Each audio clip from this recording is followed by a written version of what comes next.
Isang mapagpalang araw po mga kapatid, ang inyong lingkod muli, Pastor EJ, at nasa Devotion 48 po tayo. Sa aklat pa rin po ito ni Pastor Rick Warren, Open Doors, at ang title po ng ating Devotion 48, You Can Trust the Bible. Sa Matthew chapter 5 verse 18, For truly I tell you, until heaven and earth disappear, not the smallest letter, not the least stroke of pen will by any means disappear from the law until everything is accomplished. Sa Tagalog po, sa Matthew chapter 5 verse 18, sinabi po ng Panginoong Hesus, tandaan ninyo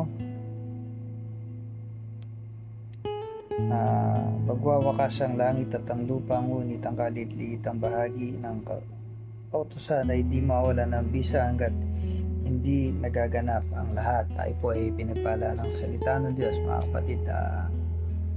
Meron po ba tayong mga trust issues sa ating buhay? Dahil kung meron po tayo ay maaaring may problema po tayo kung ganun, lalo na po kung ang trust issue natin ay sa Bible. At alam niyo po, kung meron tayong ibang dapat na higit na pagkatiwalaan, ay walang iba kundi ito pong salita ng Diyos. Dahil hindi po tayo magtitiwala rito, saan po tayo magtitiwala?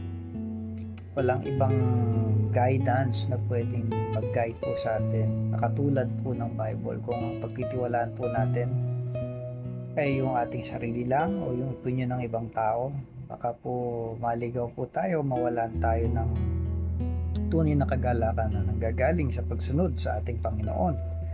Marami pong college student, lalo na po sa Amerika, na mula nung elementary hanggang high school sila, okay naman yung pagtitiwala nila sa Bible, pero nung naging college na, ay doon na po sila nagkaroon ng pagdududa at hindi pagtitiwala sa Bible. Kaya naging masyadong liberal yung kanilang pamumuhay. Alam naman po natin sa Amerika, pero hindi lang po sa US, dito rin po sa atin, dahil marami po sa US kasi ng mga professor na ateista, hindi sila naniniwala sa Diyos. So what's the point na maniwala sa Bible kung hindi naniniwala sa Diyos, na itikatang isip lamang at ito isang fantasy?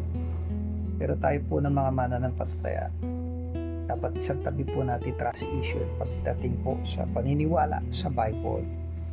Pero meron naman mga valid reasons bakit hindi ang mga tao ay hindi nagtitiwala sa Bible, dahil kadalasan po ay ito yung ginagamit ng mga church leader pang monopolize sa mga miyembro para lalo silang yumaman. Nagiging kabuhayan showcase po ito, yung pagtatayo ng reliyon.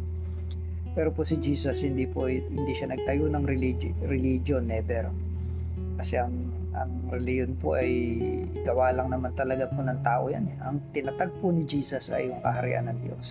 Pero hindi masama ang reliyon in general, lalo na kung tinuturo din ng Panginoon. Pero kung gagamitin po ito ng mga church leader bilang kabuhayan showcase nila, at ito yung ginagamit nila para kontrolin ng tao, ala pong magandang maidudulot to. Mataturn off yung mga matatalinong tao, yung mga philosophical na pag-iisip ng mga tao.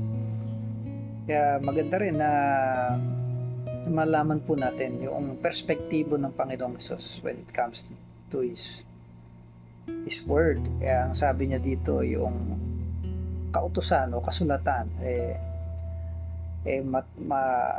hindi mawawala ng bisa hanggat hindi natutupad lahat ng nasa saad doon. At sinabi niya rin prior to verse 18 sa Matthew chapter 5 verse 17, He came to fulfill the law, not to abolish it.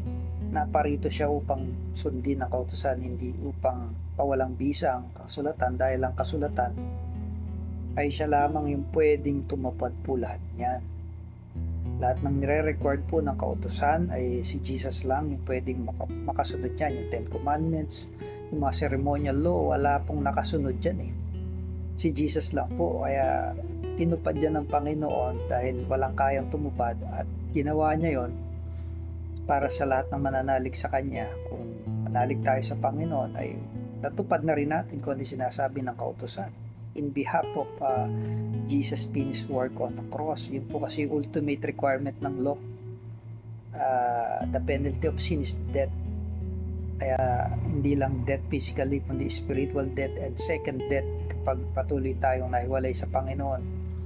kalawang kamatayan tinutukoy po sa Bible ay pangwalang pagkahiwalay sa Diyos. At yun po yung ginawa ni Jesus. Ayaw ng Panginoon tayo mapahamak.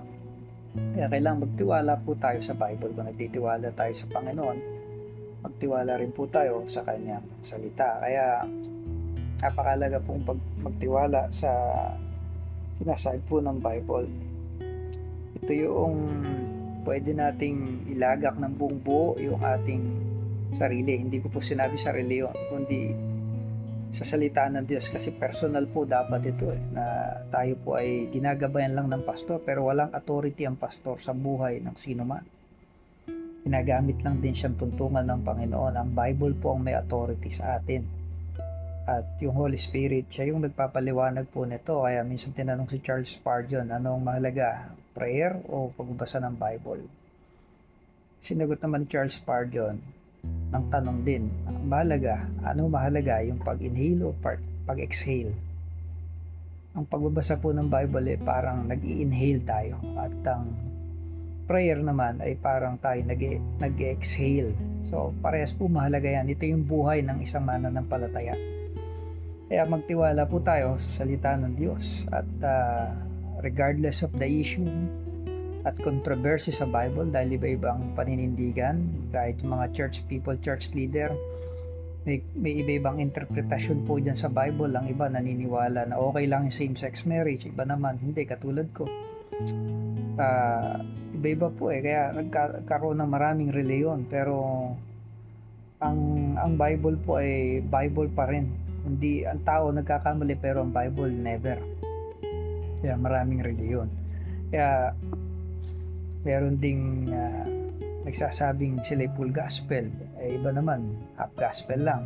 Yun yung parang ibig nila ipahiwatig. Pero there's no such thing as full gospel or half gospel, only the gospel of Jesus Christ. Kaya may mga issue po ito, may mga controversy ang Bible, pero ang Bible ay dapat patuloy natin pagkatiwalaan, dahil ito po yung love letter ng Panginoon sa atin. Nung mga magulang po natin ay may mga love letter silang natanggap noon, yung mga nanay natin, at bakit ba nila paulit-ulit na binabasa ito, tinatago? Dahil kinikilig sila yung mababasa nila yung pagsinta ng mga nandidigo sa kanila. Ganon din po yung salita ng Diyos. Higit pa po ito sa love letter ng Panginoon sa atin, dahil dito nakasaad yung pag-ibig ng Diyos sa atin. At kahit paulit-ulit natin itong basahin, ay lalo tayong mai-inlove sa ating Panginoon. Kaya magtiwala po tayo sa Panginoong Jesus, at magtiwala din tayo sa Bible na ibinigay niya sa atin.